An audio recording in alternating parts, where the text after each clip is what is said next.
Hello, ladies and gentlemen, and welcome to the Say Report. I'm your host, Devin Decker, and joining me, my host companion, Sejan Starwick. Sejan?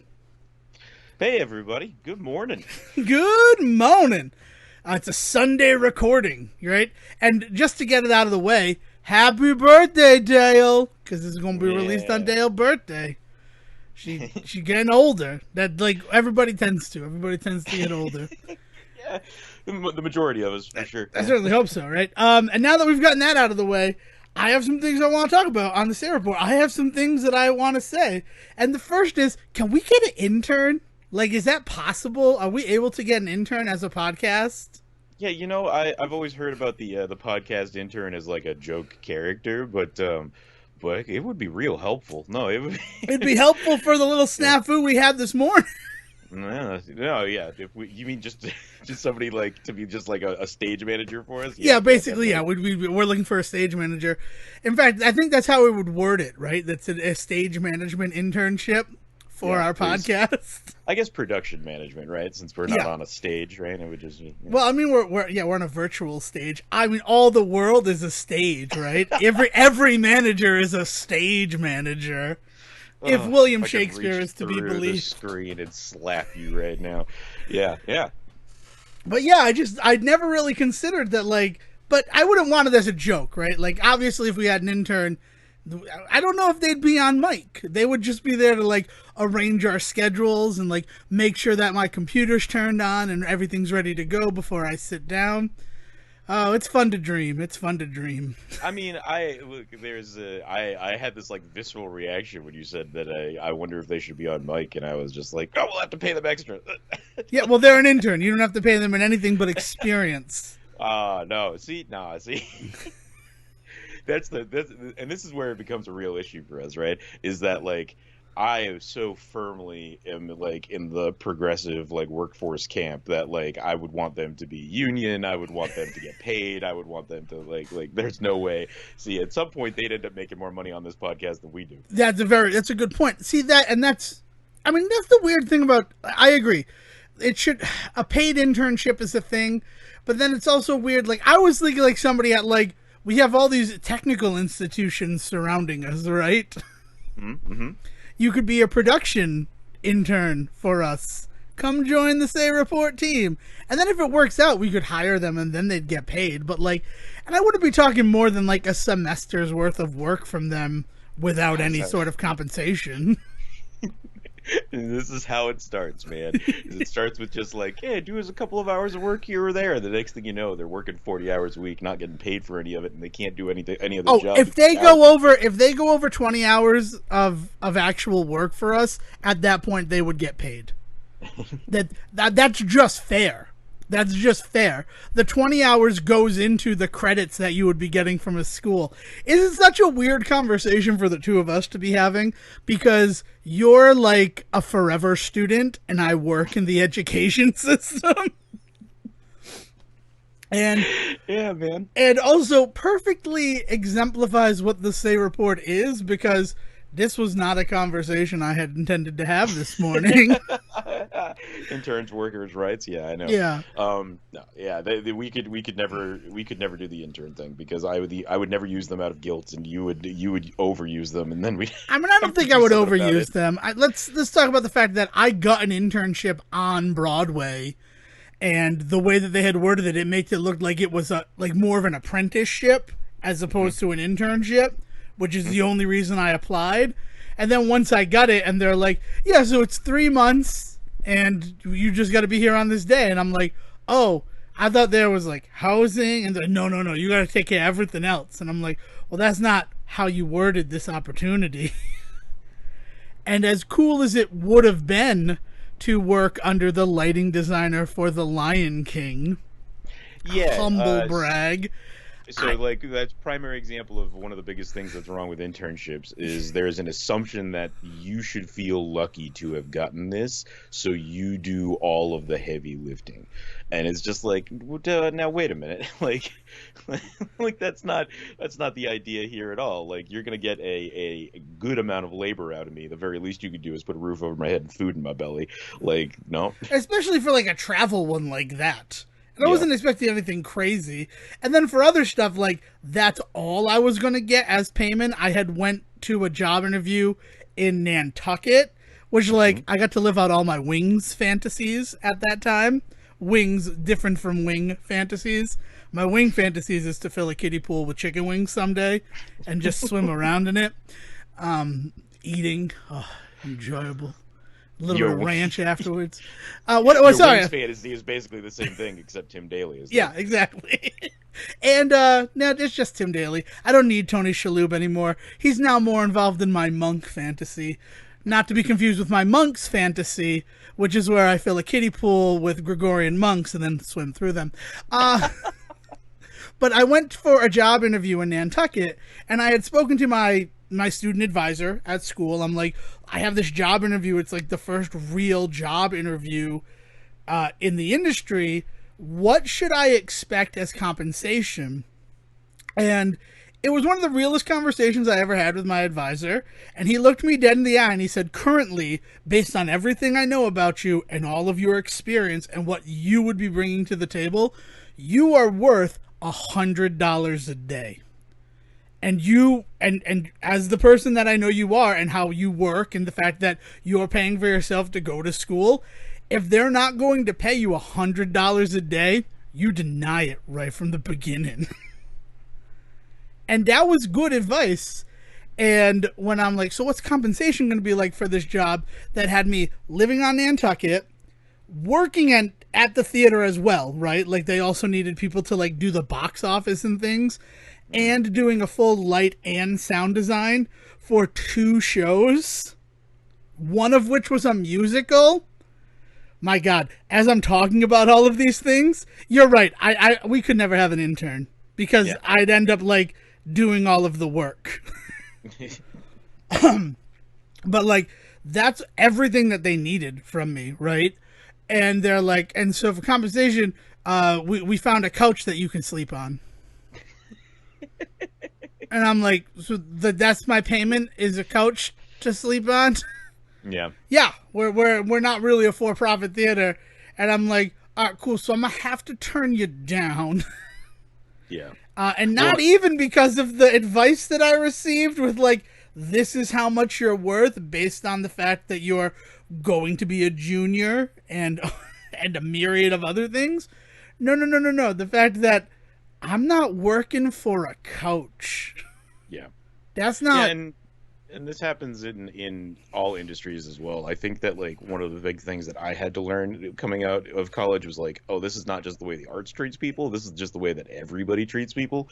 Because you also get this sort of stuff in the service industries too, where it's just like, yeah, like we can bring you in as a dishwasher, but we expect you to be here 20 hours a day for the first like 6 months of your job, so that you could like, I don't know, prove yourself, right, and that kind of crap.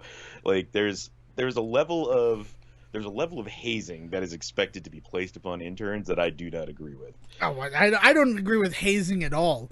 And I say that that's an ironic thing for me to say, because when I lacked, let's say, an authority figure that I could rebel against in college, because in college, it wasn't the same as like being in school where like you have to be in school or you'll be truant, which is like a punishable offense by jailing you in the juvenile detention center. Like, truancy is a weird fucking law, right? It's not the day. I don't have any... Oh, look, man, we're already doing labor laws. Let's not get into child. Yeah, exactly. I mean, like I've been saying it this whole COVID thing, right? That like if I were a child in school right now, I would get my GED and try to move on. Yeah. Like I would not want to deal with this whole interfacing via that. I know that they're back in school now, but during that whole thing, no, I'm going to let my life start, right? I'll do the GED stuff and take a GED course. I mean, things are actually, I mean, conceivably, things can be worse now, because the idea being that everybody's so gung-ho on getting back into a school building that when inevitably they get shut down for 2 weeks because of an outbreak, it's just making it even harder. Like, without consistency, one way or the other, like, kids are in a worse position than if they were just being told, stay home and do this on your computer. At least that's a consistent, easy way to keep a cap on things. Right. I don't know. I mean, that's a big talk, because then you have the teachers who like, I can't teach unless I'm in front of the students. Oh yeah. Which at that point, I mean, my response is then, can you ever teach? Right? like what? Isn't teaching just passing on knowledge? And what? Oh, they have to be your prisoners for you to be able to do that? I mean, I'm a weird guy with that, but like, one of those things where like I didn't want to rage against the machine when I was in college, because like I'm paying to be here, right? If I'm gonna rage against the machine, I'm just gonna not waste the money that I'm paying to go to school. Right. I had considered joining like a frat just for the hazing portion of it, just to like be like, yeah, no, fuck you, I'm not gonna do that, and then they would just throw me out of it, and I'd be like, yeah, okay.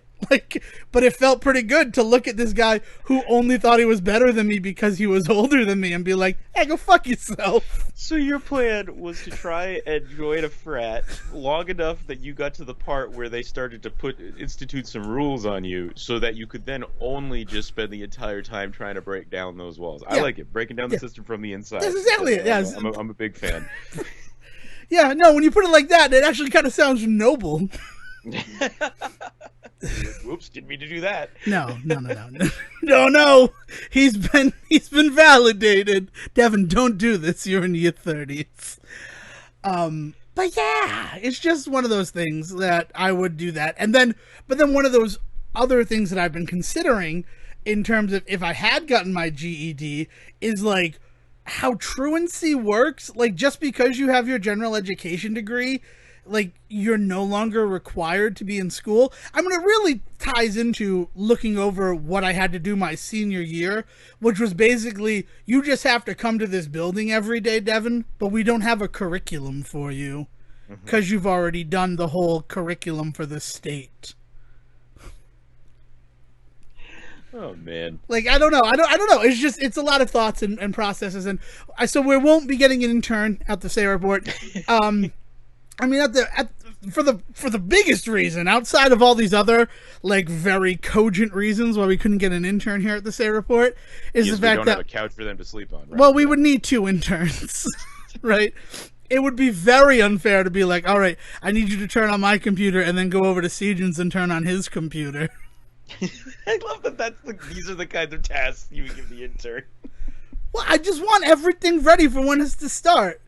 And then, I don't know, they could do, you gotta post the YouTube video. I'm trying to think of the things that I do, and none of them are very time consuming. We would have a trained individual that we were compensating in some way, and you would treat them like a house elf, is essentially what you're saying. No. They would do the things that, like, I've learned to do. I mean, I was a house elf. Come on, Sejan. The only reason that we are friends, right? Let's pare down into it, is because on Romeo and Juliet, when Julius is like, I have too many students to do the scene changes for Romeo and Juliet. Please, Devin, help me. And I'm like, okay, I'll see if we can get a board operator for the sound design. And then it was you. You were the board operator. And yeah, because I would have rather sat up at the booth than on stage moving shit around. You wouldn't even have to move. Like, that set was so... There was no movement to that set. Like, it would set up and then you'd be sitting in the wings doing nothing. I love that your entire idea is that you paid your dues, somebody else has to. No, that's not my idea. But the fact of the matter is, the things that I'm saying to do, those are the things that I did when I was the house elf, to use just awful terminology. Like, fuck you. For, really, it diminishes me and everything I've gone through. I think that's why I'm so offended. No, it's, is that I didn't realize at the time how important, like, being able to program a lighting board would be in that industry. And then, like, coming down to it, like, that's one of the reasons why I think it was Pride and Prejudice. Did we do Pride and Prejudice when we were in college? Was that a show that we did? I think you're conflating some other shows. We did like Prime Minister Brody. We did Little Women. We did We did a bunch of shows in that time period, but I don't think we ever did Pride and Prejudice. We did Pride and Prejudice. We did Pride and Prejudice, and I only know that because on the quote thing, you know how like you. So here's the thing. Here's some inside baseball on. I'm gonna say college theater, but maybe all theater. Who fucking knows? You get a gift, and I put that in the biggest air quotes possible. My whole hands are flopping as air quotes when I say gift. Because it's not a gift so much as a paid souvenir to remember the show by.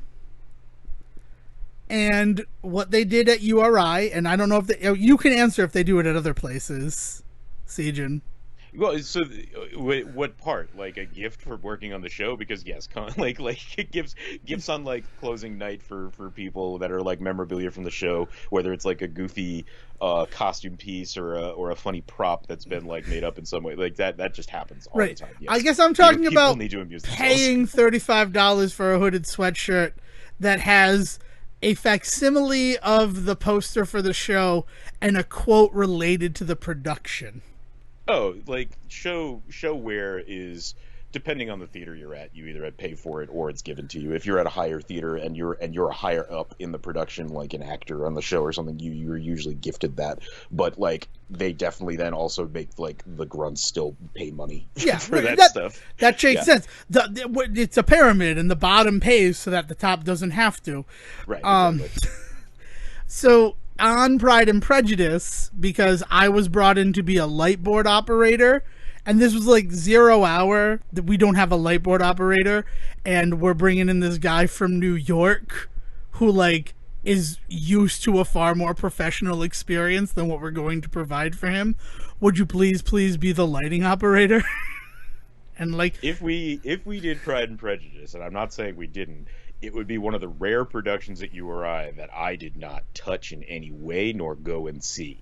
And I'm not saying that it didn't happen. There was definitely 2 or 3 of those in my time in my 4 years there. But if we did it, it was one of those shows. It was the second show of the spring semester, and it actually does not surprise me that you would be nowhere near it.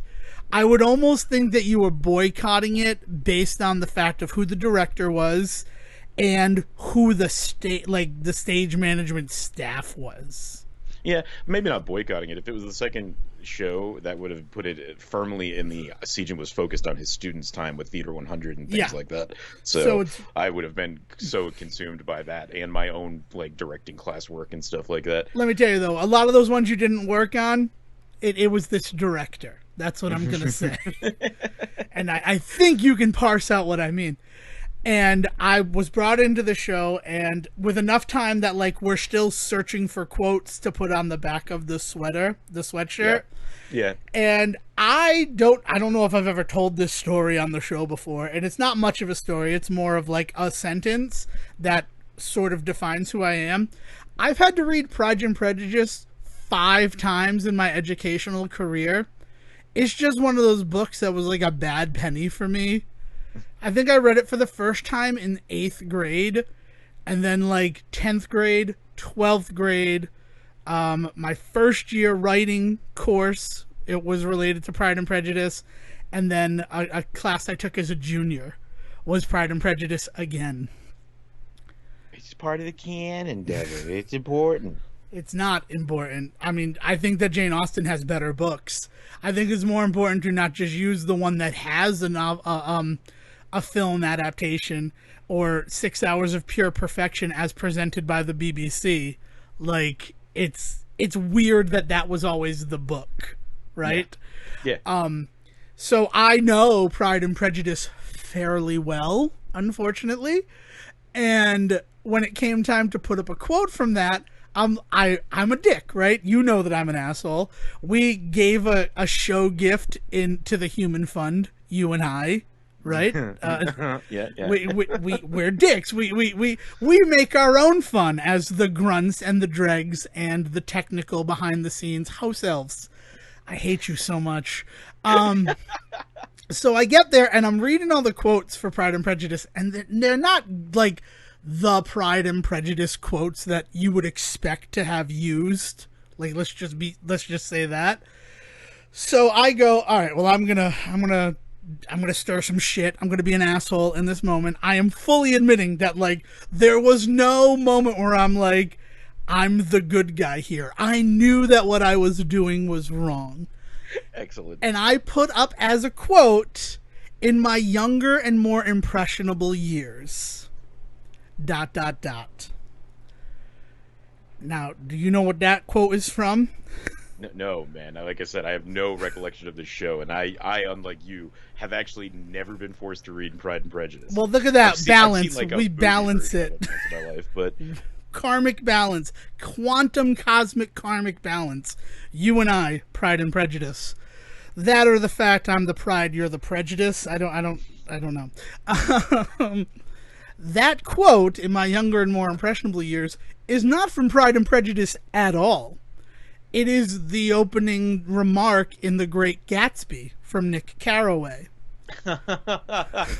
Oh, awesome. So, as it was wont to do, all of the quote suggestions were put into a little ballot, and people voted on the one that they thought would be the best quote to have on the show sweatshirt. And it came down to a quote from the show that, like, it was like, Mr. Darcy. Or, in my younger and more impressionable years. And at the end of the day, the director's like, I'd really like to go with this one. It's so strong. It's such a thing. And then I was there when the stage manager's like, that's actually not from the show. We're not sure how it got up there or why it got so many votes, but we're probably going to have to go with the other one. Why don't we put it? It's a good thing they caught that before they spent all of the money on the t-shirts and the sweaters. Yeah, right? But it felt pretty good for my write-in candidate from, let's be honest, not a better story, but and Great Gatsby is another one that I had to read it. It was a summer reading book going into 10th grade. It was one of the optional summer reading books. And I remember sitting in the lobby of a hotel. I was on like a work trip with my father and I couldn't sleep. So I went down to the lobby of the hotel and read The Great Gatsby. Like, that's just what I did that day or that evening before we're supposed to get on the plane to fly home. And I got home and I'm like, all right, cool. I read The Great Gatsby. That was the optional book. And then in class, we had to read The Great Gatsby again. That same year. And it's like, well, maybe we shouldn't have made it an optional text for us to read. Because now I just feel like you're punishing me by making me do the same thing again. 10th grade was a fucking hellscape for me. No wonder I went out and got 2 jobs. Man. So that when I wasn't at school, I was at least being challenged in some way. But yeah, I mean, it's not, I wouldn't say it's better than Pride and Prejudice. And there are actually some people who like would hit me if I did. But it's just one of those situations where I'm like, nobody fucking cares about this book. If I write something that like sounds like it's from it, it's going to get on the shirt. Yeah. And then when you even have the director advocating for that quote. Yeah, well, holding my tongue about that. Yeah, no, that I've worked with that. Yeah, I would definitely. We've like kept the name out of that director out of our mouths like a bad piece of garlic. So I'm very proud of us.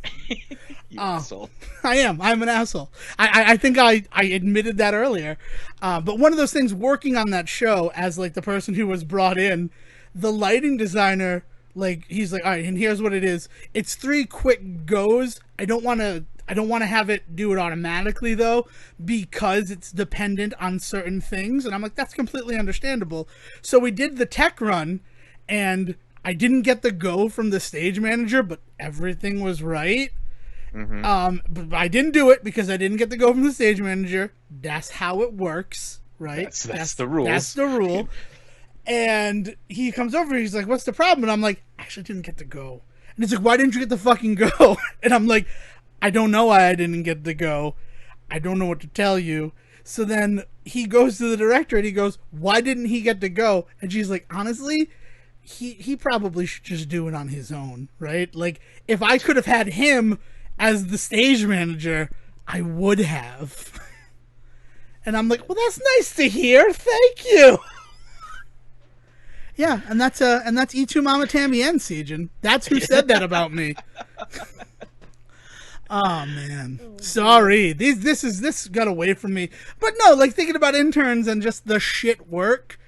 Yeah, but because I did all of that shit work, I feel like I'm able to do the things that you don't think of as like going into creating a podcast, right?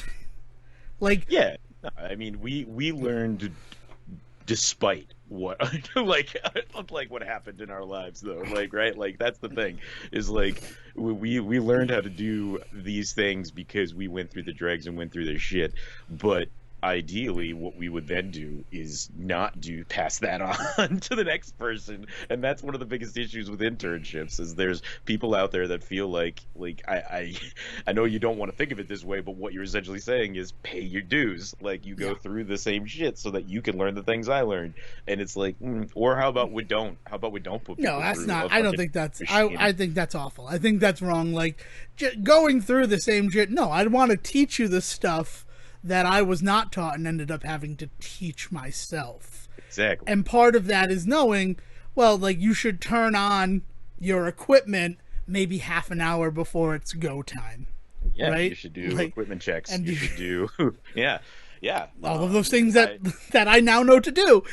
So it's just one of those things that I don't know. I'm going to say the last thing, and then we're going to transition into a different topic. And that is, it does really still piss me off that I paid about $80,000 a year for 4 years just to be shown what not to do. Yep. Yeah. And left a legacy at my particular university, but that's a story for another time. And that was priceless. All right, so do we want to talk about clickbait, right? We dipped our toe into clickbait almost accidentally with last week's episode, and I'd like to give it just maybe a good 60 seconds on the show. Yeah, well, I mean, you know, like, clickbait and internet sensationalism in general has been a big topic this week for a lot of reasons, but let's start with our shit and see where it goes. And then we can go from there. So last week, if you're listening from last week and it was your first week, welcome back. I promise it's just because it's September that it's so educational, like where the education of Devin Decker is what this show has been. Because you get to September and I start reminiscing about the school times and all of that. And last week's episode, I have a Wolverine for all seasons, right? And we were putting away movie Wolverine, and Siegen asked me very honestly, what was up with Naked Kelsey Grammar in the third X-Men movie? And every fourth episode of the Say Report is a report episode. So it's the blank report. And I was struggling as we were recording the show to think about what the blank was going to be for our 244th episode of the show. And then he said Naked Kelsey Grammar, and I couldn't get it out of my head. Who could? Apparently all of the people who saw that title and immediately clicked on it.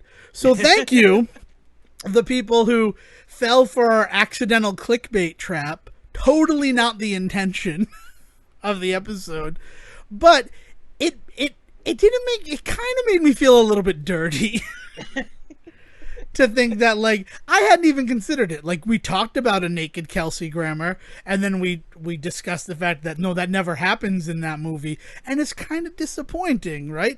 Not just because it's Kelsey Grammar, but because it's Beast. Yeah, I mean, like the thing that makes Beast so unique, like when you think about him, one of the things that makes him so unique is the fact that he stands out in such stark contrast to everybody else, because he is like this huge blue creature, right? And so, like, I think of everybody's favorite version, like visual wise, of the X-Men, the 90s TV show, right? And everybody else is in these tight, like, yellow jumpsuits with like shades of blue in there and red and all of this stuff, and then always standing to the left and in the back is just big hulking Beast just completely blue and just a little bit of spandex. Like he is such a different look to anybody else on that show, you know. And it's so And I think cool. part of it is Yeah. because they don't want him to be confused with Wolverine, right? Because if they put him in a full yellow jumpsuit in that look, there'd be a lot of people that coming into it that would have a hard time keeping the two of them separate, right? They make him look so different from Wolverine in that way. And the strangest thing about it is they have the same haircut, Mm-hmm. Wolverine and Beast, in that show specifically, Right. and down to the fact that it's like, well, that was just you guys kind of being lazy with your like key art. And like, yeah, I guess they both have that type of hair, right? Because they're both animals. And then the Right. difference is the fact that Wolverine, despite looking like the human, is the more feral, animalistic one. And Right. Hank McCoy, he's like actually well spoken and intelligent. And we're adding a whole other layer to it, right? We're freaking the '90s X-Men cartoon. We're never gonna die.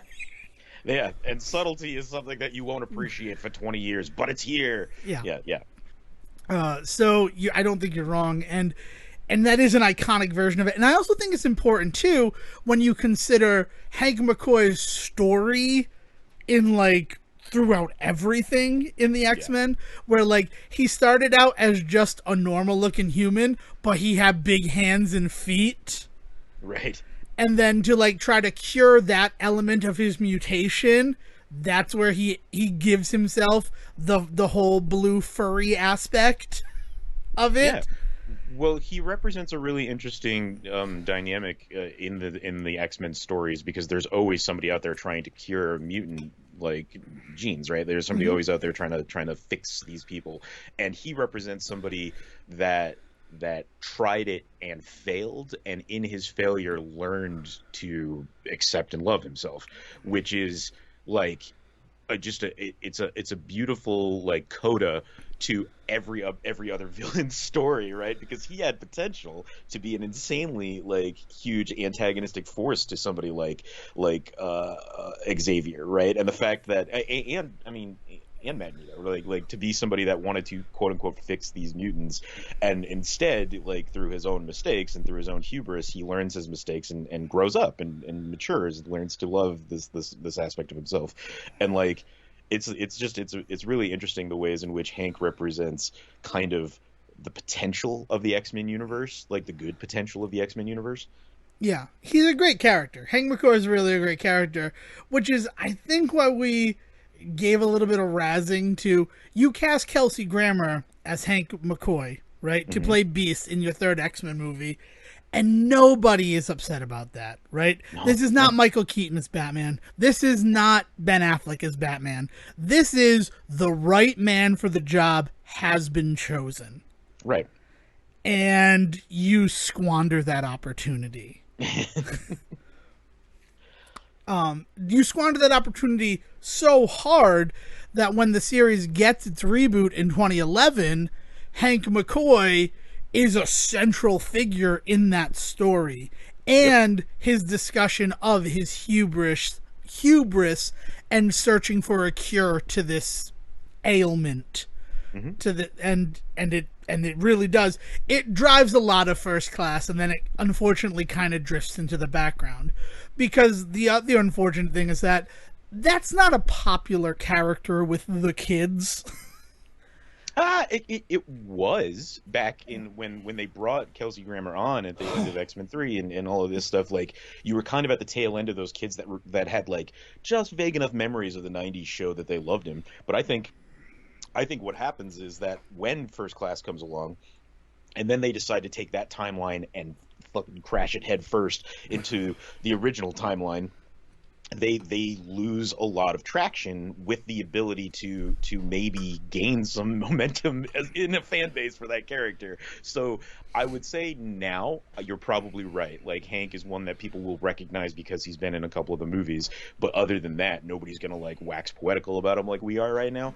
But I think that happened because of the ways in which the Fox treated the series like universe. Like, if they had allowed X-Men First Class to actually be a true reboot to a whole new version of the X-Men, which is what it felt like they were doing the whole time. But God knows what the plan was now, because the second that movie succeeds, the first thing that they do in the sequel is, all right, now let's bring Hugh Jackman in, and it's just like, wait, what are we doing, guys? Like, you had the opportunity here, like to do something different. Let's not just bring in Hugh Jackman. Let's bring in everybody from that one that kind of failed, that universe that failed. Halle Berry, yeah. James Marsden, he's dead. Bring him in. We'll make it into past, future, kind of, sort of. I don't know.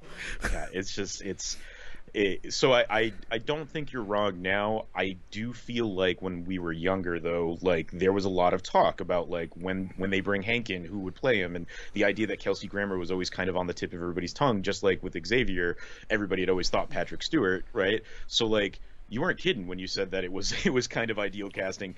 It was like straight up like fan requested casting to bring Kelsey Grammer in as that character, you know? Yeah.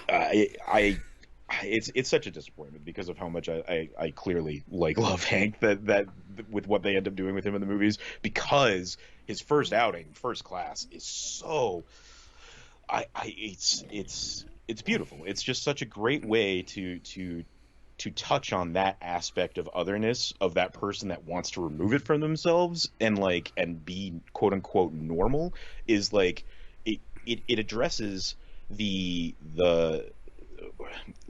metaphor that X-Men has always been so wonderfully like as vague, so that it kind of still touches everybody's heart, but at the same time is so relatable, right? Because everybody has felt at some point that there's a piece of themselves that they want to remove. It's wonderfully done. I mean, fuck, man, I just want to watch First Class again. Yeah, and we probably should. It's the 10-year anniversary of First Class, so it's something to do and it's something to discuss. But yeah, it is a little disappointing when you look at that character, and also where he went, because he wasn't there in the 2000 X-Men movie, right? Which we talked about before. He doesn't become that same type of character that people are expecting and longing to see when you do these movies, right? Like, you want Wolverine, you want Storm, you want Cyclops, you want Rogue, you want these people that we know, we want to see them brought forward and aged ahead, right? Especially Jean, right? Jean Grey becomes such a huge focal point of Apocalypse and Dark Phoenix, to the fact that she's the eponymous character. Like, I don't know. I'm excited for more X-Men stuff when that ends up coming down the pike. And, and that's the other side of this coin, right? Is as disappointing as it is, the ways in which certain characters are left behind and certain things happened in those movies. Like, if they had not kept pushing that narrative, we would never have gotten Logan, right? And like that's key. Like, we wouldn't have gotten First Class if it wasn't for like Wolverine Origins. If it wasn't for Wolverine, all right. Like there's so many missteps in that series, but at the same time, I hope that it is clear to everybody that we always say this, like, just because we don't enjoy a movie, it doesn't ever mean that I didn't want that movie to be made. I don't know if there's a movie out there that I've ever seen that I was just like, this didn't need to exist, right? And like, to that point, sorry, go ahead. Well, I mean, I would just, specifically in the X-Men universe, Days of Future Past is the one that I'd really like to see, the Wonderful Life version of our world, where that movie is not given so much responsibility to try to link two disparate timelines and make it all work. I really wish that we could have just seen the rebooted universe of First Class continue on its own. But again, Days of Future Past is directly responsible for them staying, like, latching on to Wolverine, and specifically Jackman's Wolverine and all of that stuff, to the point where we then eventually get the Wolverine, which is, I actually really like. The Wolverine came out before Days of Future Past. Wait, Wolverine Origins or the Wolverine? The Wolverine, the one where he's in Japan, comes out, and then the end of it is a tease for Days of Future Past. Yeah, but the important bit that I'm trying to get to is we would not have got Logan, right? Like, is if it was not for their insistence on sticking with that character through things like the Wolverine and stuff like that, like so like Days of Future Past is a little bit of a disappointment of a film, but I will take 10 of those movies if it means that we then eventually get to a movie like Logan, right? Like, and I think that's and I don't know. I don't know, because there's the other thing that's important to remember is that there are people out there that really like Days of Future Past. Like, I remember talking about how disappointed I was in that movie, and like it was a big deal at the time of a movie at the time. So the conversation would come up frequently, and very frequently people would want me to like talk about why I didn't like it. And I had my reasons, and we would talk about it. But at the end of the day, they liked it, I didn't. That is what it is. But then it got to a point where like somebody ended up actually like buying me a copy of it for my birthday to be like, we think you should watch this again because we really think you're missing some things. And I'm just like, I'm not gonna, guys. It sits on my shelf to this day, still in the plastic. Was it at least the Rogue edition? Was it the one that like that was the first example of a Snyder cut? No, I'm pretty sure it was. Well, no, that's not true. I'm pretty sure Watchmen had its Snyder cut before that came along. So apologies, nerds, geeks, and also we can talk about the Snyder cut all we want. Everybody done forgets that Blade Runner has 10 versions. But like, yeah, but those 10 versions of Blade Runner don't really amp up the runtime. Yes, the Ridley Scott version is, I think, 30 minutes longer than the original. Okay, but 30 minutes is not 2 hours. It's already a 2-hour film, Dev. It becomes 2.5. I'm just saying, the Snyder cut of Justice League added 2 hours to that movie, and also is a completely different movie. Well, I'm sorry. Blade Runner, it completely changes whether or not he's an android or not. I know. I understand. I get it. Here's the thing. I got to see Blade Runner. I'm putting it on the list. I'm watching Blade Runner before the end of 2021. You got to watch the theatrical release, and then you have to watch the definitive or the Scott release or whatever the fuck they call the third, the glass unicorn version, whatever the fuck they call that other one. But yes, but everybody acts like Snyder invented the director's cut, and it's starting to really get stuck in my craw. Like, everybody's no. Like, well, they should do like they did for Snyder, and I was like, they've done this since Hollywood started, and it's never gone well, guys. No, I mean, yeah, obviously you have the re-releases of the Star Wars films in the 90s, which is the only reason that we have the Star Wars stuff that we have now. And the Donner cut is historically one of the most famous things. Apocalypse Now Redux, and then Apocalypse Now Redux Final Cut. Like, they did it to Orson Welles, guys. They did it to Bruce Lee. They did it to all the greats. They did do it to all the greats. I don't know. I guess when I say Snyder cut, right, just to talk about the vocabulary of it, it's one thing to release, the different cut or what the director had intended, or like an unrated version of the movie. But the Snyder cut, it wasn't like they got rid of this one vital scene for me. He added in 2 hours of footage to that movie. They gave him $10 million extra and said, go to town and make a second part of this film. Yeah. Like, you're not wrong. Like, there is definitely a difference there, but then we have to acknowledge how unique that particular situation was, that we have to stop asking for every different cuts of everything. Exactly. But that Rogue cut, I've never watched the Rogue cut of Days of Future Past. There's part of me that really wants to, but then at the end of the day, just like you and your sealed copy on your shelf, no, I don't want to rewatch Days of Future Past, even if it might be better this time, because it's not a movie that worked for me at all. Yeah. You know what I remember about Days of Future Past? How disgusting the theater was left after the film. Like, animals watched Days of Future Past at the screening that I attended. Oh, like, nobody took their trash with them. It's gross. I have the picture comes up for me on Facebook every so often, and I'm just like, animals, disgusting people watched the movie tonight. And then people who work at the theater are like, that's not even that bad, and I'm like, okay, but like, people should take their trash with them. Yeah, it's we live in a society. Like the X-Men movie series is just such an interesting example of like fans they never it's weird because it's not that they never give in to fans. There's definitely fan demands that get met throughout the entire series, starting on day one when they get Patrick Stewart to play Xavier, right? And then like the idea of bringing consistently bringing Hugh Jackman back as Wolverine. Like one of the big things everybody will ever say about the later films is, man, those movies didn't really hit like the first ones did, but at least Hugh Jackman's still great as Wolverine, right? Like it's at least universally considered that his performance as Wolverine is at least worth the watch in all of them, right? And like there's some element there, and you know, like we talked about with the fan casting of stuff with like Kelsey Grammer suddenly coming in as Hank and stuff feels very much like it's a nod to what people want from the series. I mean, even X-Men 3, the fact that it does fall on its face, it sounded really good to begin with, because one of the big things about it is it was going off of the Cure storyline written by Joss Whedon, which at the time was like one of like modern X-Men's like greatest storylines as far as fans were concerned.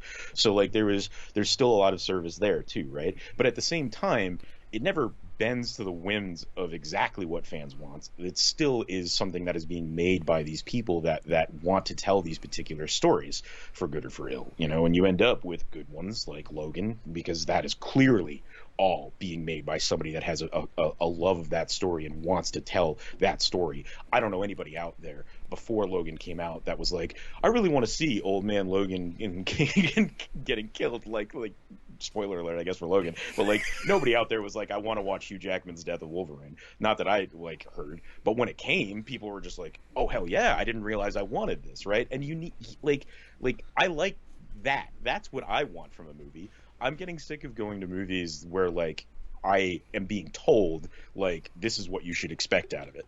Like I should not expect anything more than what I know from like the trailer. I should not have I don't a movie shouldn't require like a library's worth of research to like go in to then like compare it against. It can have that, but it shouldn't require it, right? And that's one of the biggest things that I think really kind of irks me about a lot of the kind of criticism that you hear today about everything. It's not just comic book movies anymore. And like the big example of that we should just mention just offhandedly, because we'd be remiss if we didn't, is they're making a Super Mario movie, and people are like losing their crap because they can't decide whether or not they're happy about a cast or not. And all it is literally a cast. We have no idea what kind of story it's being told. We have no idea what kind of animation is coming from it. We have no idea like what they, and people are losing their shit because they're just like, oh, they're gonna wreck Mario because this cast that they've put together for it is just ridiculous. And the thing that gets me, and the reason why this one stands out very particular to me, is the amount of people who are convinced that this movie is going to be stupid and it's going to ruin something of theirs. And they seem to forget that 25, 30 years ago, there was a Super Mario movie that was so poorly received it almost killed the franchise, to the point that like they seem to just be ignoring that. Also the fact that despite the fact that that movie was so poorly received and so bad at the time, it has now kind of become an industry darling. There's like a cult following of Mario fans that love the really bad Mario movie from the 90s. So if we get a new Mario movie and it's bad, history actually tells us that that's quite all right. So we really kind of as fans can't lose here, and we have evidence of that. So the amount of people that are being personally offended because of choices being made about a movie that they have literally no information about, but it is because they feel this right, because we've been taught that, like, because as a fan you have this library of knowledge in your head, this history that you somehow should like be able to expect A, B, or C from it, and if it does anything out of that, then suddenly like it's fucking with your fiction. Like it's the reaction, the fan reaction to a literal casting announcement has been just gross as far as I'm concerned. It's also been kind of hilarious, just with all of the other. Nintendo made one mistake, and it's not even in the casting. It is in the way that they presented the people who are playing the characters, because it was instantly and easily memeable. Yeah. And all of the fictional casting for other Nintendo stuff, because of the precedent they set from this casting announcement, has been a legitimate delight. I will take that all the time. And this is where you need to start parsing through like reactions, right? Because the problem is that we all read the internet in our own heads, right? Mm-hmm. So there is a number of people out there that are taking this in stride, loving it, and like you, enjoying their the goofiness of it, and that is fine. The problem is that there's a certain sect of people that are not being goofy about it, and they are taking what the people joking and having a good time are saying and actually like working it into their bullshit. And so they're acting like because Nintendo did A, B, or C with their casting on this, then they're going to do D, E, or F with their casting on that, and it's going to just and our childhoods are just ruined, guys. Like the idea that Nintendo can't do this right or that right because of this possible thing that might happen. And again, we literally know nothing about this new movie except for just a casting announcement, and people are taking that and they're already like creating like campaigns to downvote the hell out of it on Metacritic when it comes out. So like they're getting their pitchforks ready and their torches lit like because of a literal casting announcement. And it is because we have over the last 20-30 years bred this idea in people that movies are only made for the audience. And if the audience doesn't like them, then the movie is an abject failure. and that is ridiculous because, as I said, we actually have an exact example of this very specific franchise making a movie in the early 90s and at the time not being well received. So by today's standards, it would be buried and forgotten if everybody had their say about it. But instead, it's been celebrated, and more you see people going out to see it in theaters, buying special edition copies, asking for Blu-ray versions. Sometimes these movies that we dislike, these movies that we are against when we first see them, so many things can change over the years that can suddenly spark a sense of like, all right, this is weird and this doesn't work in what I want it to, in the ways I want it to work. But let's talk about that. Let's talk about this element. Let's talk about this piece. Let's rewatch it. Let's have fun with it. Let's do something with it. And we've lost that kind of sense. Like the idea that negative criticism immediately means like it shouldn't exist anymore. That line that we have started to draw in the sand, that is where I'm getting like really upset, because like you saying like, oh, this was a memeable announcement and everybody's having like laughing and there's a funny element to it. That's fine. The problem is that people that draw that hard line in the sand, that are saying that because you're able to laugh at it, because you're able to make a meme out of it, it shouldn't exist. Screw those people. Like, I'm sorry, you ain't no friend of mine. I have to agree. I mean, I've been having fun too. Do I think that Chris Pratt is the best choice to play Mario? No, I don't. Mostly because of his personal politics and where he stands in the eyes of fandom. It's a little weird to then be like, he's playing Mario, and like, yeah, maybe shouldn't have led with that.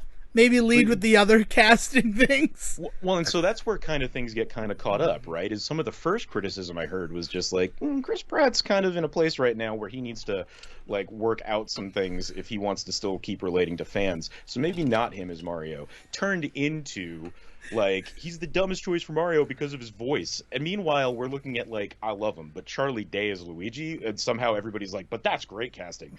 What? You for me, right? For me, you switch Charlie Day and Keegan-Michael Key, I'm perfect with this cast. It's so strange to me that Keegan-Michael Key is going to be Toad and yeah. Charlie Day is going to be Luigi. I don't actually have a problem with any of it. I don't really either. I'm going to see the movie. Yeah, well, my biggest hope is what this implies, because they've gotten such unique voices, is my hope is, the implication of the cast, is that it's going to be very much like a Wreck-It Ralph style, like, universe, wherein, like, yes, like, throughout the day they do these things, but, like, at night they all go out for drinks together at Tappers, like that joke, I'm hoping that's kind of where they're going with this, because otherwise, why do you get a voice like Jack Black to play Bowser and not let him just be Jack? You know what I mean? Like, I don't want him being. Why do you get Jack Black for the Mario movie, but not have him play Mario? Yeah, right. Like, it's a legitimate question. I don't know, but here it is on this this episode of the Say Report. I would like to put down onto digital tape what I think this movie is going to be. Okay.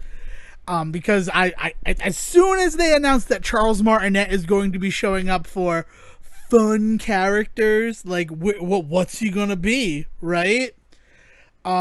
You've actually thrown a little wrinkle into this, right? Because it would be very funny if Charles Martinet is Chris Pratt Mario's like stage voice. Like Right. that's the voice he does when he's in the game, and then as soon as the curtain goes down, he starts talking like Chris Pratt. That'd be something. That'd be funny. But what I believe, and it's specifically because of one of the castings that I haven't really seen anybody talk about, that like it feels like people are kind of sleeping on, and that's Fred Armisen as Cranky Kong. Mm-hmm. I feel like Charles Martinet is going to play Jumpman or like an original Mario. Yeah. And what it is that Chris Pratt as Mario and Charlie Day as his brother is they're trying to live up to the legacy of their father and his original adventures against Donkey Kong, who would then grow up to be Cranky Kong. So they're like kind of teenagers, maybe early 20s, trying to live up to it, and that's why like they hang out with Donkey Kong. Well, yeah, and so like, and in that, like, there's something. I just part of the universe of Mario, right, is that there is not a. We have to admit as fans, is there's not like a solid fiction. Sometimes they're all friends. Sometimes Bowser is a friend, but like an antagonistic one. Sometimes he's straight up evil, right? And like sometimes Princess Toadstool is there. Sometimes she's not. Sometimes, you know what I mean? Like there's all of these weird elements to Mario that never quite line up. That mean that we can't get like a solid like story or relationship between anybody. So the idea of, like I was saying, with like a Wreck-It style world allows for them to do these kinds of stories and then step away and also like incorporate Mario Kart and Mario Tennis, incorporate Mario Party, right? Like the idea that they can like all hang out and do these things together while sometimes they don't seem to be friends is because there is this idea that there's this meta world where they're like in the game and then like the real world where they're all just chilling out together, right? Yeah. And some of what you're saying like leads right into that, right? This idea that maybe there is like this older guard in like Cranky Kong and Jumpman, and the idea being that there used to be much harder lines between them, but now they're starting to get like fuzzier and fuzzier, and they're actually closer to friends than not in like Bowser and Donkey Kong and Mario all hanging out together. Yeah.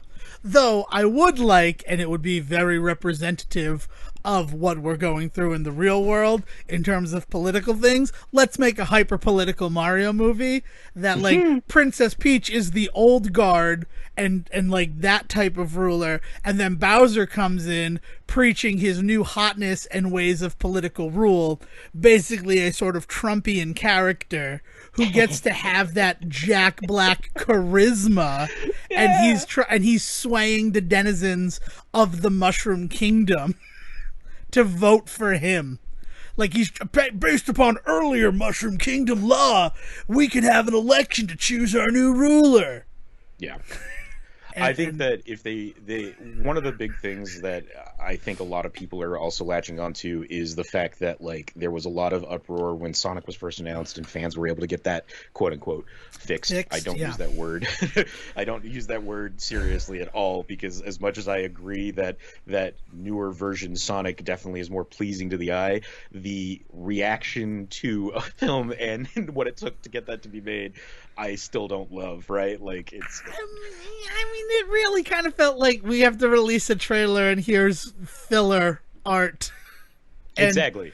I mean, like, let's think about it, right? The only reason we know about the Mario movie is because of a Nintendo Direct that happened on Thursday, September 23rd. And first Nintendo Direct that we'd had in a while, the promise was that it was going to show the games that were releasing this winter. Didn't do that. Everything was... for next year or the next couple of weeks. I still don't know what's happening in the winter for frickin' Nintendo games, right? Even Advance Wars didn't get like a nod in this particular presentation. Which that was just the joke I kept making, like, oh, I thought this was going to be winter stuff. But at the beginning of everything that you see, right? And the big one is going to be, I'm going to say Bayonetta 3 is what I'm going to base it off of, not actual game footage, Yeah. right? That is something that the game industry has really, really, really leaned heavily on in all of its marketing. Yeah. And honestly, I don't know where. I feel like that's how you do it, right? That original Sonic trailer, if at the beginning it said, this does not represent actual in-game footage or finished product, as like the opening to that trailer, I feel like it would have touched on what the game industry looks like, but also been like a nice meta nod to the fact that, like, this is filler Sonic. Please understand that. Yeah. I don't think it was ever that Sonic was going to look like that. Because it's just so uncanny valley from anything we know about the character. And removed from the Sonic from the Sonic story of it all, right? Like, yeah. Like we have seen before the idea that really early previews for anything CGI related always get cleanup work done eventually. And to some people's chagrin, like some people are like, this isn't what it looked like in the preview. And there's some people that will talk about how the things change for the better, change for the worse. There are YouTube channels dedicated to that kind of stuff, like trailer trash and things like that. And so the idea being, like, I'm right there with you. Like I feel like what we saw in that preview was probably never going to be exactly what we got. That being said, I think they leaned super heavy into, like, I think they made a very intelligent business move for them, but one that's kind of going to put a mark on the industry for the rest of eternity now, in that they leaned into the idea that they brought in animated Sonic, like animated series Sonic to save the day. Like, they were just like, we listened to your complaints and now we've done this, and everybody was like, thank you. And they basically were just like, yes, that's right, love our movie now because we listened to you and fixed your shit. And that happened and people loved it, and so, like, good for them, they succeeded in this little move. But anybody out there that doesn't recognize that, like, I'm not saying they planned it, I'm not saying it's an old Coke new Coke situation, I'm saying that anybody out there that doesn't recognize that once they realized their mistake and saw the opportunity, they seized it, and they leaned into the fact that they fixed that movie for the fans to the point where they rode that straight through to a pretty hefty box office success. To Sonic the Hedgehog 2. Let's just be honest. Yeah. They rode the success of that movie into what's going to be one of the first anticipated video game sequel films. Question mark? Because that's the other thing. That's the final pillar of this discussion, is not only do we have evidence that just because the Mario movie was bad, that didn't kill the character. We have evidence that just because every video game movie ever has not necessarily been well received, quotation marks around it, that has not killed any of the properties that were a video game adapted to movie form. Yeah. None of them. None of them died as a result of a bad movie. So yeah, no, I mean, and to that point, some examples out there have actually led to really interesting changes to the game to match the to kind of match the fervor of a theater audience. So, like, the big example of that is Resident Evil. There have straight up been some things that they did in the Resident Evil movies that led to them making things like Resident Evil 5 and 6. Now, admittedly, some of the most critically derided games in the series, but also, like, just Resident Evil 5 is like one of the more successful Resident Evil games. Like, people actually really dug into the more action heavy stuff, which is what led to something like a 6, where they tried to please everybody and everything and then couldn't, and so then you end up with the revamp in 7 and 8. But, like, the reason why 5 gets action heavy is because of what's going on in the Resident Evil film franchise.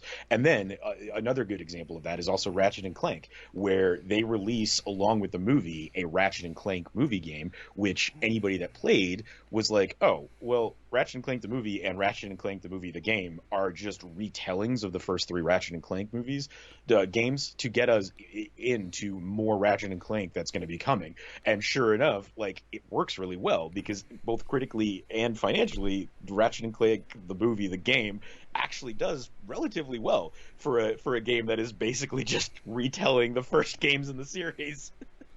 Yeah. It Yeah, it's not it, like you said, there's no example of a video game franchise that suffered because the movie was bad, but we actually have a couple of good examples of series that actually, kind of use the movies as a chance to, reinvigorate themselves. Even Sonic, I would say. Like, I think the next couple of Sonic games that come out are going to be pretty heavily, like, financially successful. Not in, like, gangbusters ways that are going to redefine the industry, but better than Sonic's done in the last 30 years. Well, all we have to look at is Sonic Colors re-release, right? Mm-hmm. Which is the first Sonic game to be released after the film last year. Right? Mm-hmm. Let's not count Mario and Sonic at the Olympic Games 2020 because I don't think that counts. It got a lot of other issues along with it. Yeah. But Sonic Colors is really the first, like, Sonic game to be released. And even though the game, by all accounts, is not good, right? First of all, it's Sonic Colors, which was always one that didn't really please the fans. This port, by a lot of the reviews and some of my on-hand experience with it, is not a great port of the game. And yet, it still sold really, really well because those kids who saw Sonic last February were like, I want the Sonic game, Mom. I want the Sonic game, Dad. Uncle Luke, can you get me the Sonic game? And the majority of it is newbies to the Sonic franchise that just want to check out a newer Sonic game. But also some of it were some people that had not touched Sonic in a while because things had been so poorly received that after watching the movie were just like, maybe I do like Sonic, and then they bought the game and they were just like, oh, maybe I like Sonic more on the big screen. Right. Sonic might be the first example of maybe we don't need to do the games anymore. Maybe we just make him a movie star. Are you kidding me? If Sega just decided to just take all of their franchises and just go full on into just like making television and movie versions of them and stop making video games, I wouldn't be surprised. I'm not saying I want that to happen. I want Sega to keep making games till the day they, they inevitably fold. But till the day they're bought by Microsoft. But I mean, considering what else was in that announcement, Nintendo is probably just gonna go whole hog into just owning them, right? And it's officially gonna make them the winners of the of the console wars, isn't it? Like, I mean that's the game of Risk, right? Sega has maintained a very small control in the Ukraine, but the Ukraine is weak, Newman. I'm coming for the Ukraine. Yeah, I am. I just. Yeah, that part of the announcement. Yeah, I think we can we turn to the Nintendo Direct and the part of the announcement that you just alluded to, and the one that I think deserves some attention from us. Sure. Yeah. Just all of this movie talk and fan talk and all of this stuff is to say something we've said 1,000 times before. It's just like movies deserve a chance. Movies always deserve a chance. And yeah, maybe after they come out, we can talk about why they fall so flat, or maybe we luck out and this thing that we'd expect to not love suddenly blows us away and becomes a new paradigm for us. The number of people out there that want to kill a thing before it has the chance to prove itself is just, it's ruining the opportunity for us to get another Super Mario Bros. Movie that we now look back on and laugh about and love, and it's a shame. I am a little nervous as to what's going to be the minion of the Super Mario Brothers movie, because it can't be Toads, because Keegan-Michael Key is there voicing specifically Toad, so it's probably going to be Goombas or Koopas.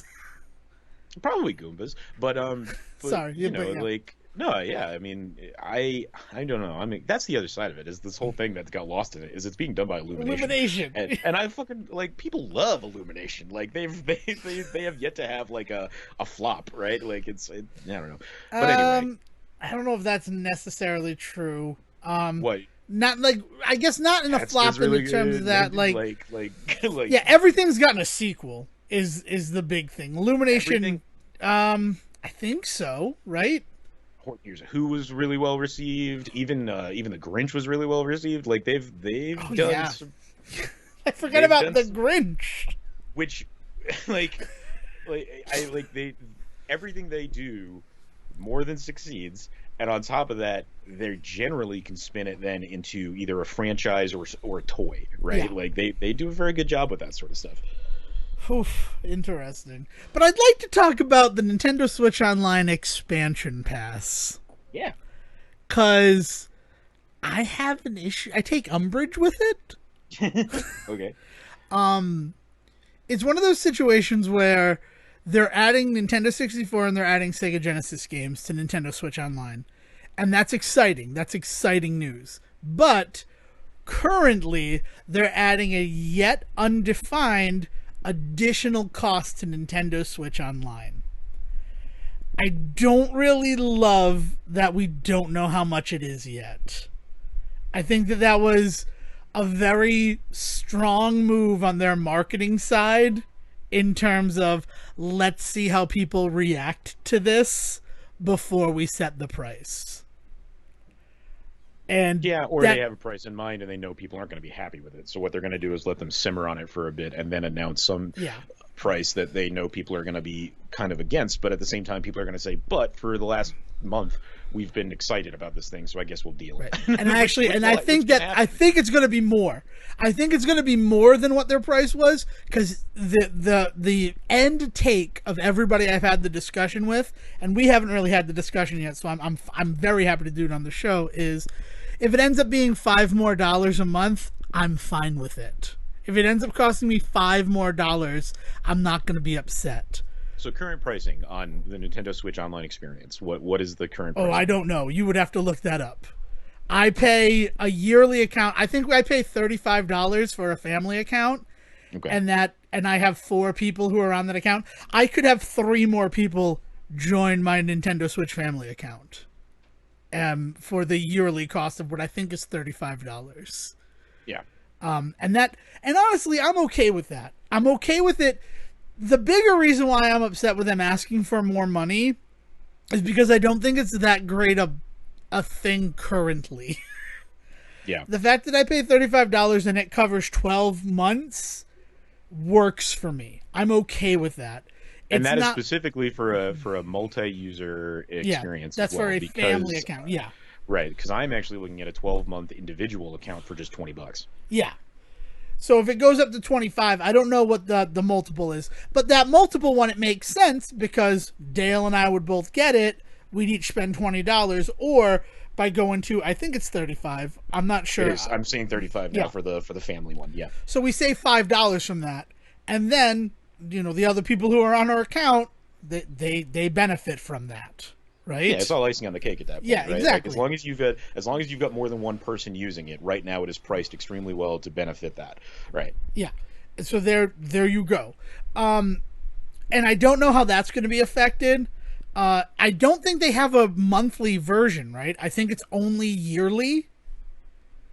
For the Nintendo Switch Online, I don't think they have a monthly version of it. They do a 3-month and a 12-month. So you can do it in quarters of the year, or you can do a full year. A full year, right? So they don't have that monthly thing. This shift, right, feels like it's direct competition. Like what it's trying to compete with is something like Game Pass or Stadia. Chortle pours for laughter because I said that Stadia was even in the discussion. But it does feel like that.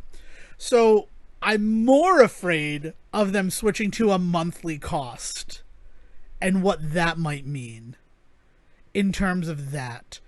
Yeah. And as much as I'd be like, okay, paying that extra $5 to get 2 more libraries of games, and already confirmed are 10 games from N64 and 20 games from Genesis, right? Which is kind of all we have for NES and Super Nintendo. Like, they're not super great libraries either. Like, something's been added every so often, but they're not like robust libraries. Yeah, I think what I will they're say. not robust is I think the way to say it, because I think the games that are up there are fantastic games, and the fact that I can play them on an actual Nintendo console and don't have to go through other means, and I can sit there and play them on my TV very easily and take them with me places and stuff like that. I like the setup as it is. I just wish there were more games. That is my only real complaint about the current setup. Right. I like the special versions of the games, the like ROM hacks to give you like weird. Yeah, the like weird versions they give you. Yeah. Like those are fun things. Like there's some enjoyment to be had there for sure. But the online of it all is like, this is how you go online. This is how you play with other people. Mm-hmm. And that has never been a great experience for the last 3 years that I've been part of Nintendo Switch Online. Yeah, their online infrastructure sucks, plain and simple. Yeah. Like you do pay that same money to Microsoft and to PlayStation, but in that, like, the quality of the online experience for those two systems is leaps amazing. and bounds. It's leaps and bounds. Like there's definitely issues. There's definitely outages. There's things like that happen that in the digital world we have to decide whether or not is par for the course, or if we should demand better from those companies for that. But that's here nor there, because at the end of the day, on a regular day, Nintendo Switch Online can be rough. Right. The only time that I ever enjoyed Nintendo Switch Online was Super Mario 35. And let me tell you, if my dream of dreams for this Direct was that they were bringing back Super Mario 35 and that one cost me more to get this thing, they'd have my money already. Because it's something that I know I enjoy, and that I literally, every time I turn on my Switch, it's still there in my crossbar, and I'm reminded of it, and I'm made upset that I can't play it anymore. They got me over a barrel with Super Mario 35. They should show me the 50 states. Like, yeah, yeah, man. I don't know. Like, I don't know if their structure is going to change, because I think they're benefiting too much right now from the whole, like, we only offer like yearly or quarterly, and I think actually, now that I'm really looking into this, I think that they don't even offer the quarterly for the family plan, which I think is the other side of it. I think the quarterly is only available for individuals. So like they get your money, they get you to buy in, and then you don't think about it all year. So that and it benefits.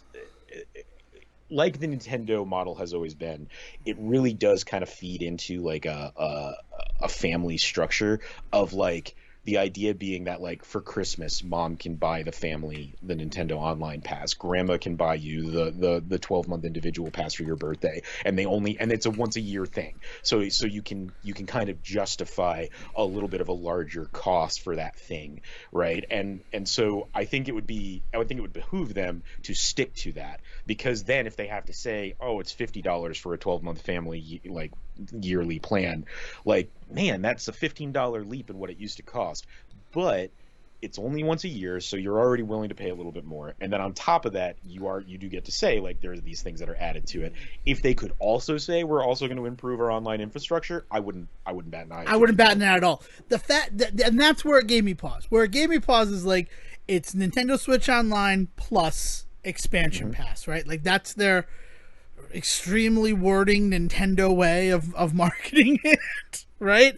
I can't wait for the ultra new Switch to come out, because it's just adjective plus what you already had. And I'm like, oh, that's a little disappointing, because really all I'm getting is more games that I don't really use that aspect of the Switch Online, right?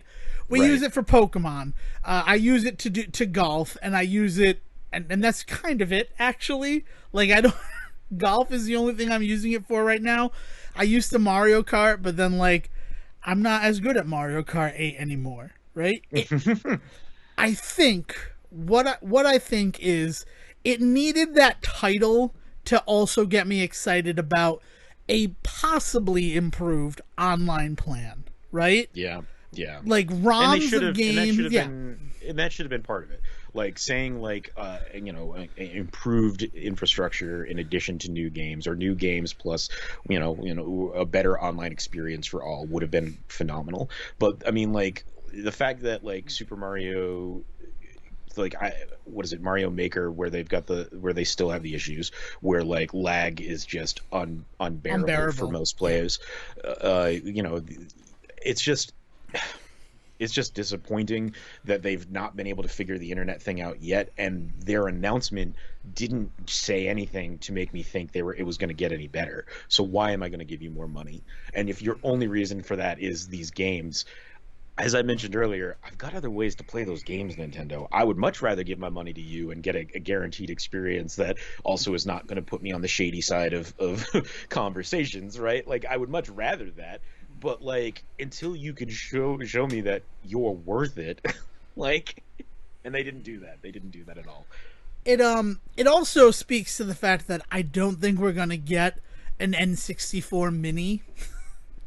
The fact that the cost of that mini is going to be deferred into this new online plan. It really kind of gave us a peek behind closed doors for how they're structuring themselves going forward. A lot was said in that Nintendo Direct, and a lot that I wasn't really expecting. So, yeah, sorry, I had to get that out because that's something that's been on my mind about that. I think the big thing for me is I will be willing to buy it once to see if it's worth it. And because they do the yearly plan, that's the other benefit, is once they've got me for a year, right? Yeah. So like, in that year, things could change. In that year, I may decide I don't want it, but at that point, they've already had me for a year. You know what I mean? Like they're going to make their money off of people willing to try it once, and they're going to make a lot of money off of that, I think. Yeah, that's a good point. I guess it sets a precedent for moving the goal line. Is the last thing I have to say on it. So we've had it for 3 years, right? They introduced the Nintendo Online, paying for it in 2018. Okay. Maybe 2019. Yeah, 2019 sounds a little bit better. I think I've only paid for 2 years of it, and I'm about to pay for my 3rd year of it. And now 3 years later, they're saying, all right, well, now if you want all of the benefits that we offer for online, you'll have to give us, let's say, $15 more, right? In 3 more years, what's stopping them from adding another $15 to it? And what more could they really be adding? But they set the precedent that we're going to raise the price. And until they tell me that it's going to give me a better online experience and not just more games that already exist within their catalog, I'm not hyper impressed by that. Yeah, the fact that they have not been able to structure out a way to separate paying for online to play with your friends versus paying for the whole online suite, which comes with extra games and all that sort of stuff. Like, there should be a tier if they're going to jump to $50 a year, and that's going to be the only thing available for the family plan.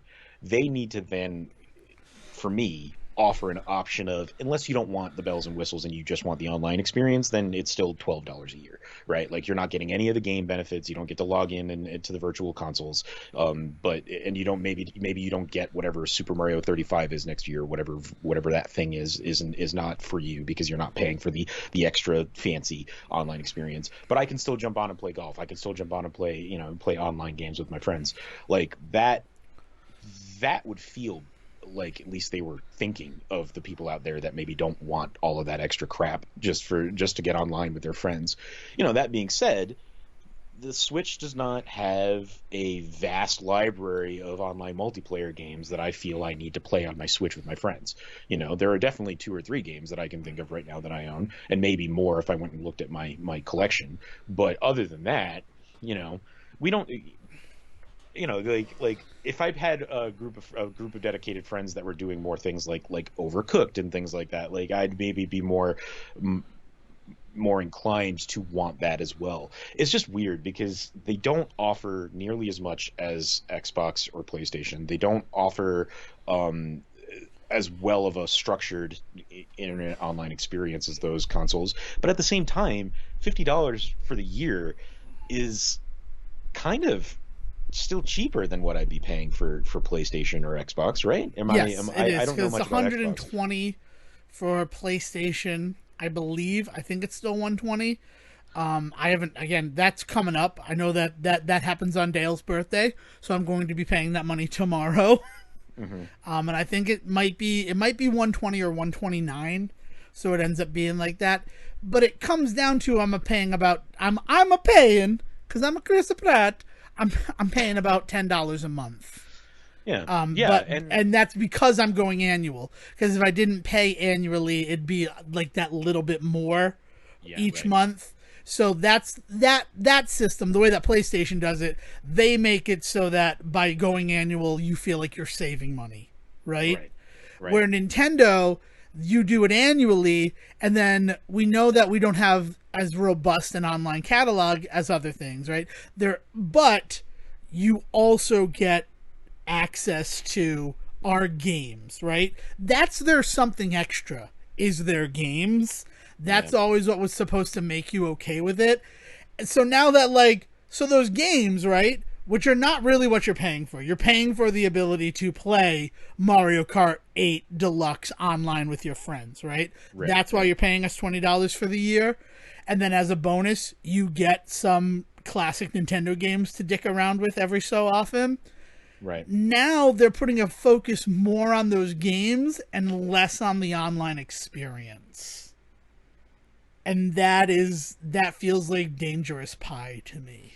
Because there's not enough games there, right? Yeah. If that's where they're going to turn their focus, then they've got to beef that side of it up. Yeah. And I'm okay with that being the thing where you're paying us this much money now for a library of games to play plus an online, and the online becomes extra.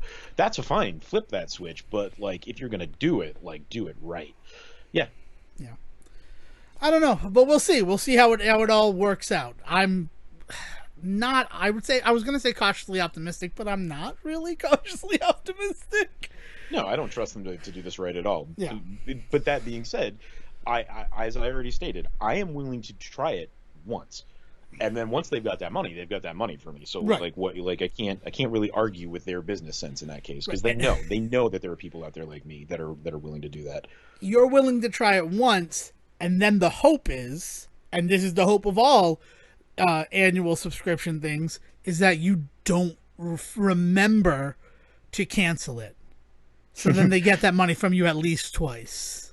Yeah, but it's not even a matter of that, right? Is they kind of hope that you like the experience just enough to just be like, it's Christmas. Here's $50 more, Nintendo. You know what I mean? It's not even just a A and B. It's both of them.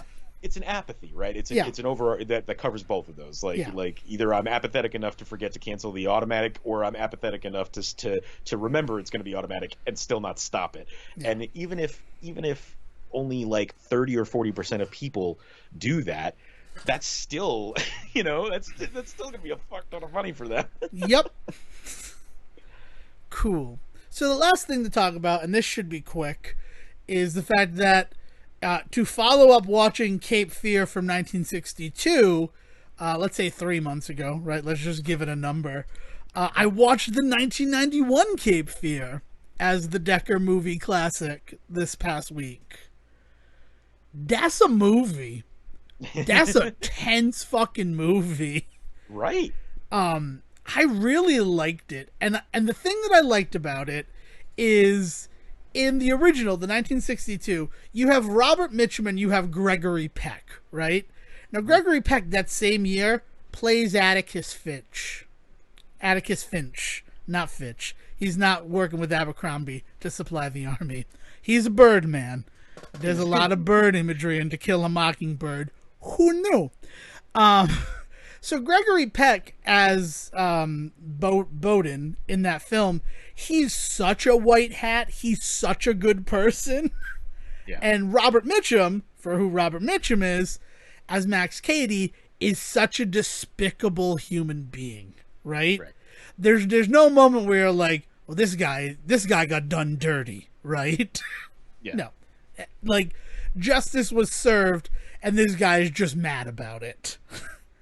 The 1991 did a really good job of putting them on an even playing field.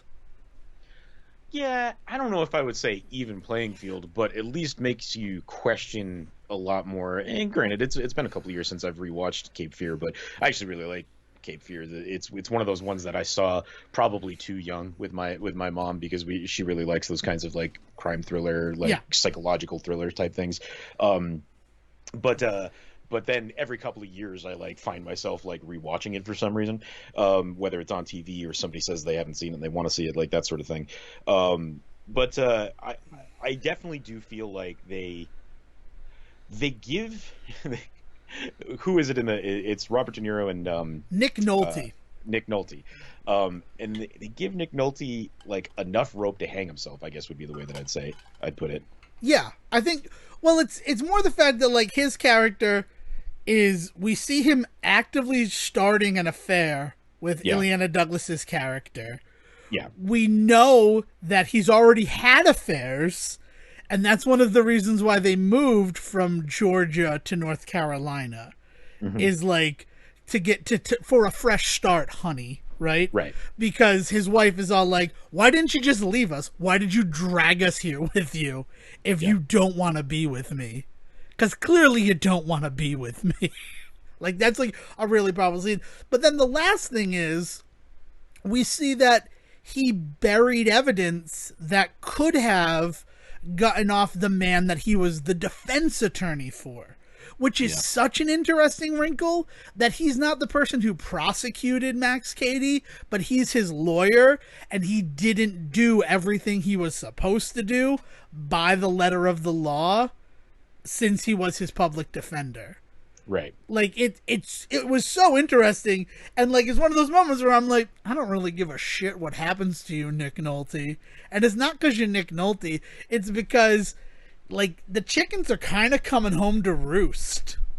Yeah, well, it's that feeling of like you accidentally find yourself rooting for the psycho every now and then, right? Like which is, you know, and you get a lot of that in like the early '90s thrillers. You know, you kind of I mean. It's a much more extreme version, but I think of like Silence of the Lambs, where you find those moments where you're rooting for Lecter and stuff, and you're just like, wait a minute, wait, he's the bad guy, right? He's the bad guy. You see him get treated like crap, and like his escape from prison is like a comeuppance for a couple of those guards and stuff like that. But like, it's still super disturbing, and he is definitely not a good person. So like, you shouldn't cheer for it in that moment. But there is that. But that's how those kinds of that's kind of the ways in which those movies of that time really played with the audience, right? In that, like, they kind of put you in that awkward position where you found yourself almost like kind of enjoying the Schadenfreude of these guys. And you're just like, I shouldn't, but I do, but I shouldn't, right? Like, and it's good filmmaking. Like, it's. Yeah. I mean, especially when like Martin Scorsese read the script 3 times and turned it down every time, because the Bowdens should be miserable. They should not be this happy fucking family. I want them to be miserable. I want them to have a shit existence, and then here comes the fucking fate coming in to like show them, oh, you thought it was bad before? Now Robert De Niro's here to fuck with you. I don't know. It really, yeah, and it's one of those things where I'm like, am I sympathetic to like this murderer? Like, do I feel for him? Like the fact that he lost 14 years because this guy didn't do his job, and then he bites off Ileana Douglas's cheek. Yeah. And I'm like, oh no, he's a fucking crazy person. Yeah. Like he maybe he did the right thing. It played with the gray so well. Yeah. In a way that, like, watching the original, it was just a white hat, black hat story. Yeah, and it becomes, you know, tropier and tropier over the years to lean into that, to the point where we don't want that anymore once we get to like the 2000s and we start to get back to just like good guys and bad guys, or if they're gray, they're sometimes too gray. Or like there's a bleakness that when this concept first comes into to filmmaking, like, we enjoy because we've never seen it before, but nowadays it like that bleakness can be very easily criticized and can be a kind of a detriment to a film. It's it's wild. So you very much enjoyed it. How did other people feel about it? Dayle didn't really like it. My mother, the same sort of thing, where like, so we saw Robert De Niro. He gave a presentation at Brown University in 2014, I think. Whatever year Pop Star came out, which I believe that was a 2014 film. Not that there were to remember that time period, but yeah, there were two separate events that took place at the same convention that was going on at Brown University. Because I went and saw Robert De Niro speak, and he's so soft spoken and that. So like for my mother, it was interesting to like see the duality of him in terms of how he is in real life and how he's able to be in a film like Cape Fear, where he's just the craziest person on screen. Yeah, man. Like or, unapologetically. Yeah, I mean, like, but it comes through even in a lot of his films that he makes, because he'll do something like that, and then he'll do, well, The Irishman. I was about to call it by the book's name.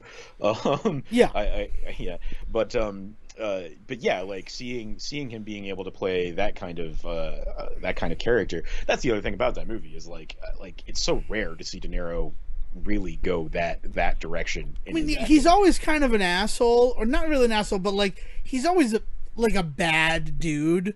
Like, even to Meet the Parents, where, like, there's some comedy to it, like, he's overstepping his bounds a little bit. Even, like, to analyze this and analyze that, right? At the end of the day, he's still a mobster who kills people. Oh, yeah, no, yeah, right. I mean, that's he plays that really well. He plays the charming but dangerous, like, figure extremely well. Yeah, if the Mario movie were being made in the 2000s, Robert De Niro would be the voice of Bowser. To be the charismatic, I'm going to bring change to the Mushroom Kingdom. And then he loses his mind when he's behind closed doors. Yeah, it'd be interesting. But no, and my father, he's like, I've already seen it, so if I fall asleep, I fall asleep. Yeah, but I do find it interesting that Dayle was not enjoying her time with it. She even was like texting, being like, I'm going to play Pokemon while we do this. And I just find it, like, I wonder if it's because she comes up at a time where that bleak, just nobody's a good guy style storytelling is just too much. Like it's gone on too long, and so it's just not her bag. There may be other reasons, and I'd love to talk to her more about it if she ever cared to talk about it. But like, part of me has to wonder if it's that generational divide where where we get to a point where her and the audience that she's a part of, like they've seen this play, and it's boring and not fun, and a lot of the same elements that we talk about with like later films where people kind of latch on to the wrong person in the wrong way. Like you're saying, the movie plays a very dangerous game where you don't really know if De Niro is like just, fate incarnate, in which case is he the hero of the movie, and then like he does something really terrible and you're like, no, he can't be, right? But there's a lot of people that would watch that movie and be like, yeah, Nick Nolte got what he deserved. And it's just like, that's not that's not really the message of what we were going for. I mean, and I think Martin Scorsese does a great job as a dual narrative, as it not just Bowden's story or Katie's story, but specifically you see it from both things. And the part at the end is when Bowden is dying, not when Bowden's dying, when Katie is dying, spoilers for Cape Fear, he begins speaking in tongues. Mm-hmm. And like, we know that he's a religious man. He's read the Bible because he makes a bunch of references to the Bible and stuff like that. In some way, I feel like he thinks that he's going to ascend to heaven because of how he's been wronged. And, like, it's such an interesting moment where, like, we've watched what this person has done. We've watched the sheer carnage he has inflicted upon not only Bowden, but those people unfortunate enough to be caught up in his orbit. Yeah. And for him at the end to be like, it was all justified and I'm going to be rewarded with paradise. It's sort of like, that's the final knife through your heart as the viewer. It is, even though you know that he was the bad guy, right? Like in the end, we know that he was the bad guy. He never thought of himself as the bad guy. Well, and Scorsese is a really good filmmaker, and so he is able to tell those kinds of stories time and time again. And as an audience, like we understand that because of how good he is at telling those stories. I mean, look at everything from The Godfather to The Wolf of Wall Street, right? Like, or Taxi Driver, like the ways in which like the ways in which those characters are all played, like good filmmakers can show us that duality of man, and we understand on screen, like, okay, this guy was not the good guy, but he believes he's the good guy, and that's really interesting, and let's think and talk about that. But then you have filmmakers that are not that good that make those kinds of movies, and people latch onto them, and they become like the heroes to them, and you're just like, no, no, no. Like, it takes a really deft hand to be able to put that on screen, both director, writer, film, like actor, like it takes a lot of really talented individuals in order to tell that story and for it to work for us. And I just think that, like, I wonder how often, like, time, place, like all of that stuff factors into how we receive a movie. But also, you know, when we talk about a good movie versus a bad movie, this is one of those few things that really differentiates that for me, is like a good filmmaker and a good movie can take this kind of gray area and put it on display and have you walk away feeling like it was gray and not like like, oh, he was definitely the good guy in this story. Right. Yeah, because one of the big things was, like, with my mother this morning. I'm like, it's so cool how he made Katie an almost sympathetic character, and she's like, no, I was never sympathetic. I'm like, I guess empathetic, right? Like, there's a moment before he starts doing anything, right, where he's just a guy who, as far as we know, was sent to jail because his lawyer buried evidence. Yeah. Like, and, like, what if I was in that situation? I'd be pretty pissed too.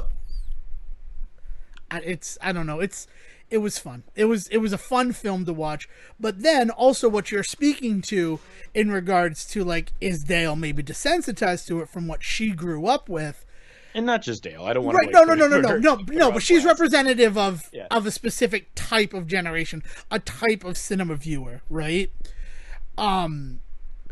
I don't know if Cape Fear 91 would have been as interesting to me if on some level I wasn't comparing it to its 1962 original.